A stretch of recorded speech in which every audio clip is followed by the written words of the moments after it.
Oh shit, there's cops. Oh god. Oh my god, they're coming this way. Watch them be like, yo, you gotta go home. There's coronavirus out here. You can't be outside. What is going on, guys? In today's video, I'm gonna be talking about all the quirks that I found in my BRZ, things that I've learned while owning the car that I felt like weren't really executed very well in terms of features, or whether it be something that is just like a daily thing like grabbing your seatbelt or whatever. I'm just gonna talk about all these random things that I found while owning this car that I found were really quirky. I've made this video before with the F30, so I thought I'd make this video with this same exact topic video for this car, because why not? Especially because right now I'm dry on content. This whole coronavirus stuff that's going down right now, it's really hard to make videos, and being outside is like so sus, so it's just like really weird. I found this really nice empty parking lot near my house, so this is probably gonna be my spot where I film at now, so I'm really excited because I really like the background. I think the spot is like really chill. But before I start this video off, I just want to say a quick message. Please take this coronavirus situation serious, because I feel as though a lot of people my age are not taking it seriously. The thing about this that's really dangerous that I feel like nobody's really realizing, or a lot of people just aren't really paying attention to, is the fact that you can have it in your system for like 14 days and not literally have any symptoms and not know it. And that, I feel like, is what's causing it to spread like crazy. It's not so much of how contagious it is, it's just people not keeping up with their hygiene and people just not realizing that they have it. And then the fact that you can also have it and show no symptoms at all, that is really scary and really crazy. And the fact that a lot of hospitals and the healthcare system in the United States of America are simply just not prepared for this matter. So just try to stay home as much as you can, even though I know you guys are probably thinking like, why aren't you staying home right now? I'm in an empty parking lot and I really want to just get this video out of the way. So yeah, but yeah, let's just start this video. All right, so to start things off, this seat belt thing. Oh my god, first of all, this strap, literally pointless. If you don't button this in, when the door is shut, obviously the door's shut, but when you're driving at like 60 miles an hour and the window's open, this thing like flaps like crazy. Like it'll literally flap everywhere, and tap this, and it's literally like, you'll literally be driving, get slapped in the face too. It's just like the worst. So make sure you use this if you do have this car. And even when you're using this, here's the second quirk. You put your seatbelt on, and the biggest problem with the seatbelt is, for some reason, no matter, damn it, I fucked this up. So dumb. Okay, that should be good. All right, like I was saying, for some reason, no matter how you position,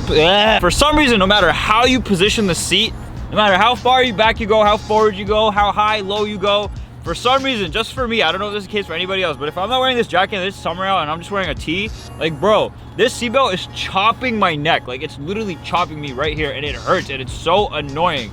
There's literally nothing I can do about it. I don't know if that's the car's fault or if that's just me, my size. I just got unlucky with my size.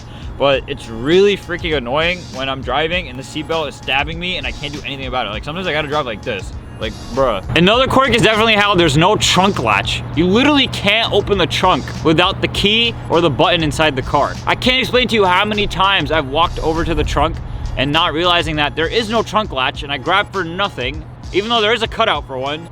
And I have to end up pulling out my keys if I have them on me, which also you have to sit there and hold it for like 2 whole seconds. Or when I have the keys in the car and the car is running and I freaking forget that the car doesn't have a trunk latch, so I have to walk all the way back around to the car and open the door and open the trunk from the button. It's literally, it seems like such a small thing, but it gets so annoying to live with. All right, so this next quirk brings us back into the interior. As you guys can see, the RPM gauge is right here, and the speedo is right here, obviously, but the digital speedometer is right there. So for the most part, your entire eyes are literally in this exact area and over here sometimes. I literally never look at this. Like literally, it's the most useless speedometer I've ever seen. Like we literally, BRZ owners, I don't know anybody who actually uses this entire thing. And then on top of it, the location of where the numbers are, it's like you literally use like this portion of the speedo. Like it's crazy. Like you never really look at this. Aside from the fact that you never look at this, but where the numbers are, where you're mostly gonna be at, it's just at the bottom. So it would have just been cool if they just probably would have done it like backwards, like reversed or something. I don't know. But it's really just something we never use. It could have been used for something a lot better. Maybe like a oil temperature gauge, or a oil pressure gauge, or battery voltage, or whatever, something, well, oil temperature gauge is right here technically, but you get what I mean. Another weird quirky thing, I don't know why they implemented this into this car. A lot of people think it's cool. I don't see the purpose of it, and it kind of annoys me sometimes, especially because I do a lot of car photography and I'm not in a position where I can just keep my emergency brake on. But basically, I can't remember the exact situation where I find it annoying, or the scenario that makes this feature annoying, but when you pull up your e-brake and your daytime running lights are on, which they always are because they're always on, if you pull up your brake, it turns them off. If you're like chilling, like with your lights off, that's kind of annoying, because like that means you have to turn on your parking lights, and that's just like, it's just really annoying little thing. Like, why? That's just so like weird. Like, wow, okay, my e-brake is pulled up, my lights are off, we're parked now, and then oh, the e-brake's down, we're ready to blast away with our 200 horsepower. Yeah, no, I'm not digging that.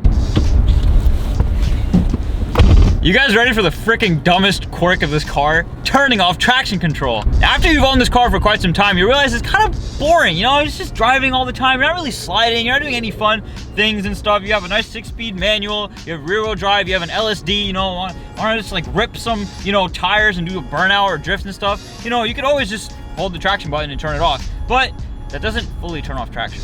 In order to fully turn off traction in this car, that's what you gotta do. Where's my keys? So the temps have to be at 90 freaking degrees.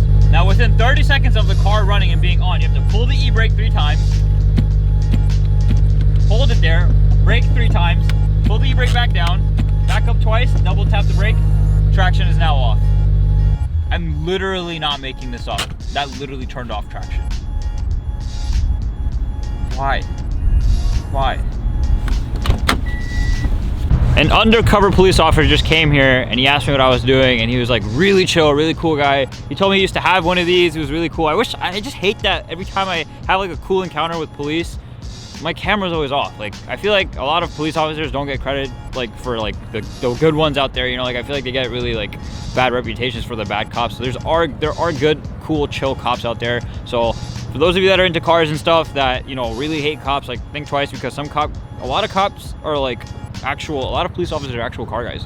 It's really cool. But anyway, he told me he used to have this car and he got rid of it because it was just too slow and stuff. So I was just like, yeah, I feel you on that. Like, I get it. You know, it is very underpowered. But aside from all the things that I've said in this video today, I feel like that really does top it off. I feel like that's pretty much it. And that is really like a considerably low amount of quirks. Like, honestly, like I really like had to like really like look for quirks in this car when it came down to like making this video. Like the first like 3 or 4 was off the top of my head. It was easy because I knew like this is something that annoys me about this car. But aside from that, like, it's honestly like such a great car. I really love it.